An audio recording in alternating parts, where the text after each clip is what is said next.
হে আমার ইমানদার বান্দারা, যদি তোমরা আল্লাহর সাহায্য চাও, দুইটা বিষয়কে কম্বিনেশন করে চাও, দুইটা বিষয় একসঙ্গে রাখো।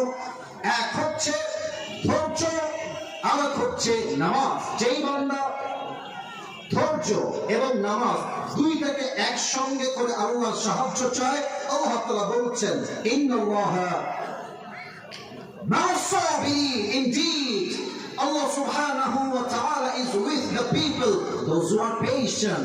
এই ধৈর্যশীল বান্দা, তোর সঙ্গে কেউ নাই। আমি আল্লাহ তোকে বললাম, আমি আল্লাহ তোর সঙ্গে আগেও ছিলাম, আজও আছি, আগামীতেও তোর বন্ধু আমি আল্লাহ থেকে যাব। সুবহানাল্লাহ, সুবহানাল্লাহ। এই হচ্ছে ধৈর্য। এবার আমি কিছু ঘটনা বলতে চাই।